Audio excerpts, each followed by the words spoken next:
Hey guys, Josh Doyle, Innisfil Fire Trade Division. Today we're doing a video on water supply. Alright, so what we're going to talk about today, we're going to address securing a positive water source using a hydrant, and also we're going to look at how we're going to supply water to a pumper and a tack truck, and then we're going to look at how we can use a positive water source as a hydrant for supplying either a tanker shuttle or as a water source for filling tankers. Alright, so I got firefighter Joe Baptista with me today.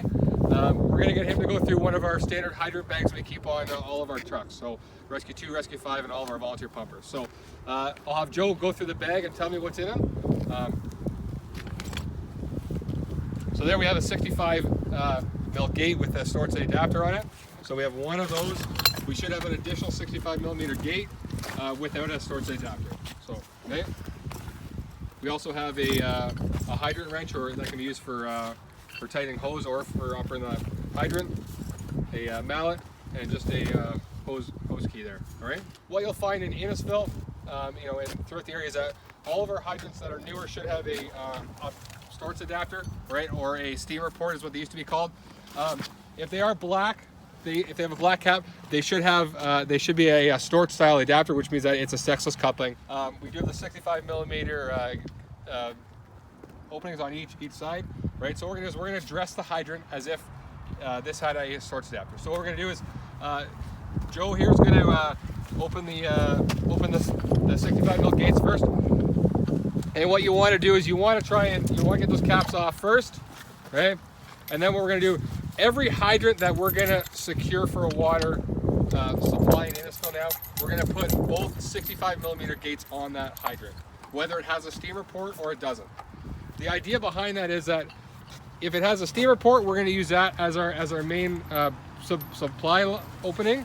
If it doesn't, then we're gonna use our 65 millimeter gates, okay? So we'll let Joe do his magic here.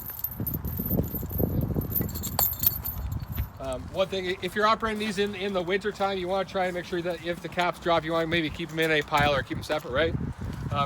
We do always try to keep our hydrant wrench on top of it just so we don't lose it in the snow or stuff like that, right? You'll notice here that Joe is putting the 65 mil gate with the storage adapter on this side of the hydrant due to the fact that our truck is on that side. So what that does is that allows us to obviously have a closer line with the supply line into the truck if we choose to use that, okay? So he's going to hook up the other gate here.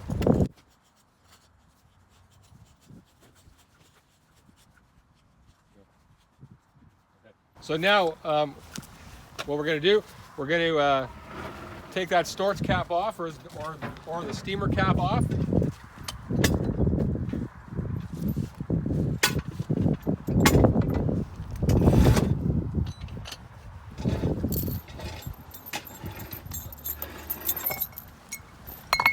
Okay, so now we're ready. So now we're going to make sure Joe's going to close both those gates for us. Okay, close the one gate, close the other. Make sure they're both closed. Good. So now we're going to flush the hydrant. Now we can do this through the steamer port because we're already going to use it. It's already open. There's no point in using one of the other gates if we have that steamer port. So Joe's going to go ahead and open it. Right. Make sure we'll have all of our PPE on if we're doing that.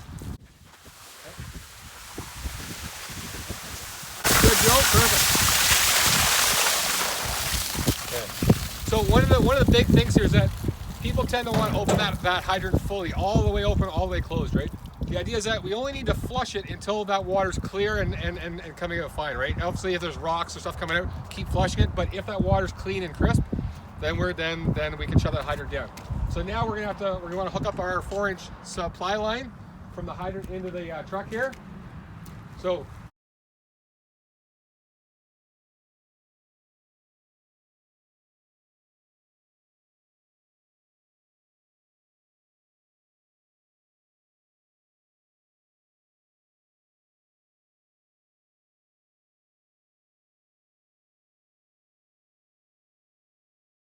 So just one thing I just want to mention here, you look at this hose here, this is a fairly new hose. We do have the lockers on that coupling. One thing you can do, if you're not sure if that locker's not working properly or if it's an older hose that doesn't have one, they should all be gone. But if you want, you can twist the hose counterclockwise one rotation. When I lock this on now, what's going to happen is that if this pressurizes and twists, it's actually going to twist tighter versus if it's twisted the other way, you could actually have it twist off. All right, so just a little tip with that. All right, so other than that, we're ready to go here. So we'll have Joe now open the hydrant. Obviously, you want to wait for the pump operator to call for the water. Okay.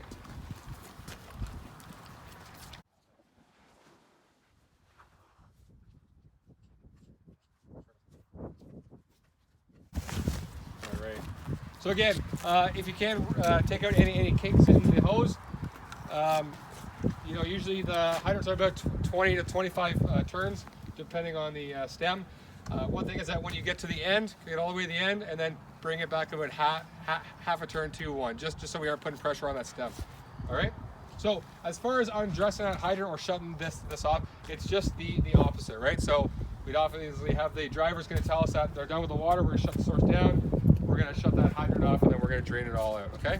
All right. Hey guys. So we've already gone over.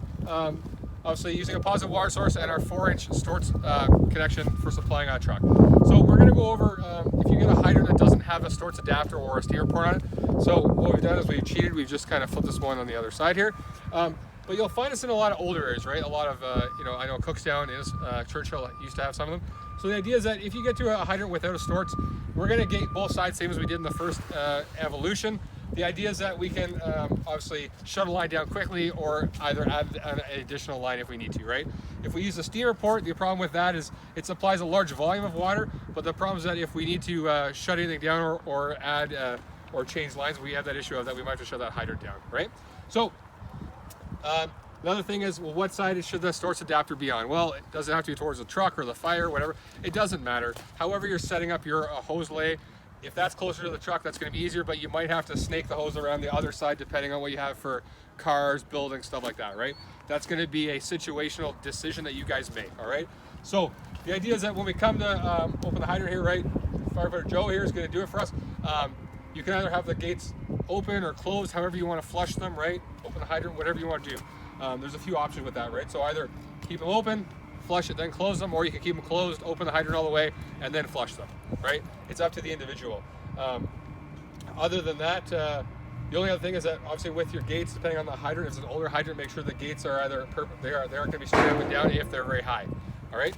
So other than that, Joe will take us through hooking this up to the truck using the Storts adapter with our 4-inch hose, okay?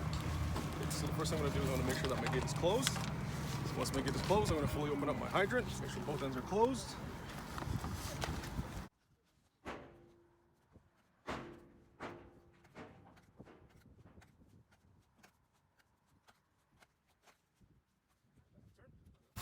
Flush, make sure there's nothing in it.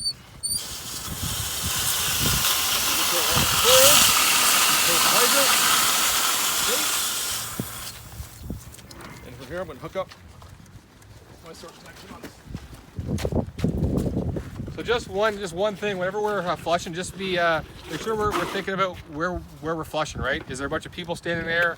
Is there a bunch of gear, or is there staging gear? Just think about that kind of stuff, right? You know, the whole don't flush into the wind because it might come back on you.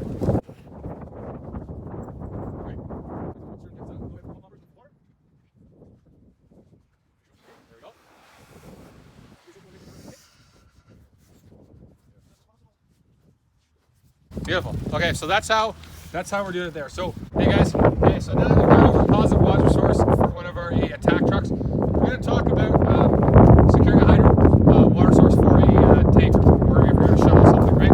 So we're not going to talk about dressing the hydrant. It's the same process, right? A few other options that we want to talk about here is that we obviously want to try and hook the hydrant or the line up to the 65 gate, just because of the fact that when we charge the hydrant, it's much faster to open this than it is to shut the hydrant down, open the hydrant every time that we show up for the 3-inch shuttle, right? So first one is going to go through flushing the hydrant and then charging the line to our tanker, okay? And then we'll go through how the manifold that we have here that we're going to try. Okay, so first I'm going to open up my hydrant. I got both my gates closed.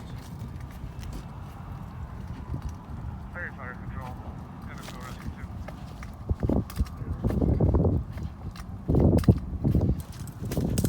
too.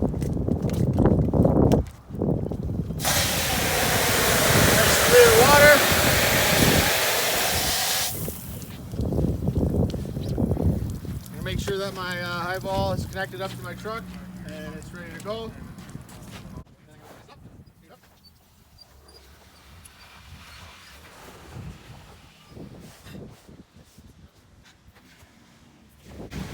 Obviously making sure we get all the kinks out.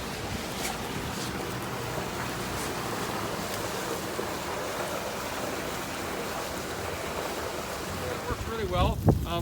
One good thing also about having the gates on both sides is that if we had another adapter from the 65 to the Storts, if we wanted to fill that truck with 2 lines, we could do that. Or if we had multiple trucks coming up to this hydrant, we could fill multiple trucks if they showed up, right? The idea is that that's obviously one that we could use. That we wouldn't use this for the for supply needs because it's just too much time opening this and closing it, right? Also, if you came to a hydrant that didn't have it, this is a very simple setup, right? Gate it, and then you have your supply lines controlled. Okay. Show that for you guys. So we've gone over using a hydrant using only the 65 ports. We're talking about this is this new item we have on tank 2. It's actually technically a water thief, not a manifold. The idea is that this is something we really want to look at for crash filling and for filling multiple trucks for shuttling, right? The idea is we can set it up on the steamer port as well as we can use a point like to set it up. So we're going to have firefighter Spong is going to hook it up to the hydrant here. I'll take that steamer cap off for him.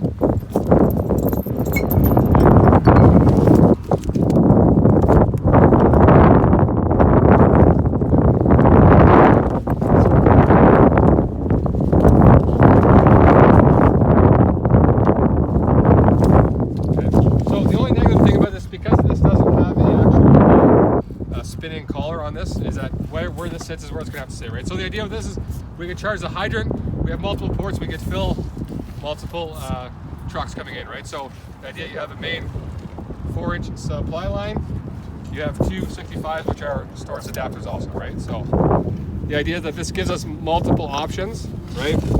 One of the biggest being is that if we came up here, this is going to give us the most volume of water, and this is very quick to be able to fill the tankers, right? So whether we hook our fill line directly on one port or we hook 2 lines up and we could actually fill it from 2 ports to crash fill, all right? So that's something that we're gonna get more detailed in throughout the summer, but I just wanna show you that, right? The last thing I wanna show you is how we set this up with a pony length of a hose. If you came to it and let's say you had a parking lot or some large area that you were shuttling trucks through and you need some more room, we'll take this off. And we'll hook that pony length onto the hydrant.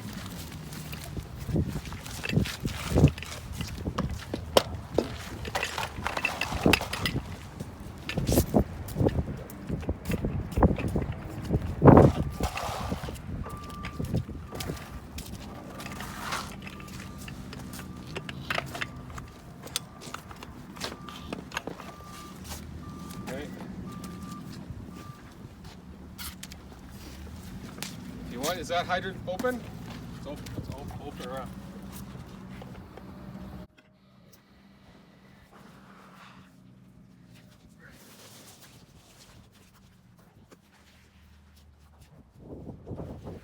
Right over there.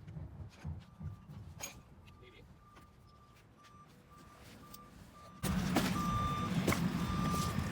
Right here, just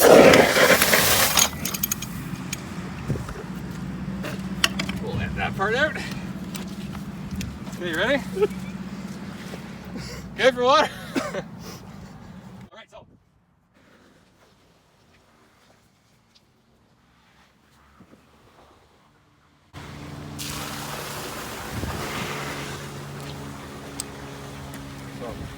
That just gives you an idea of the multiple ways that we can set that up, either directly on the hydrant or using a pony length, alright? So, if you have any questions, please contact training.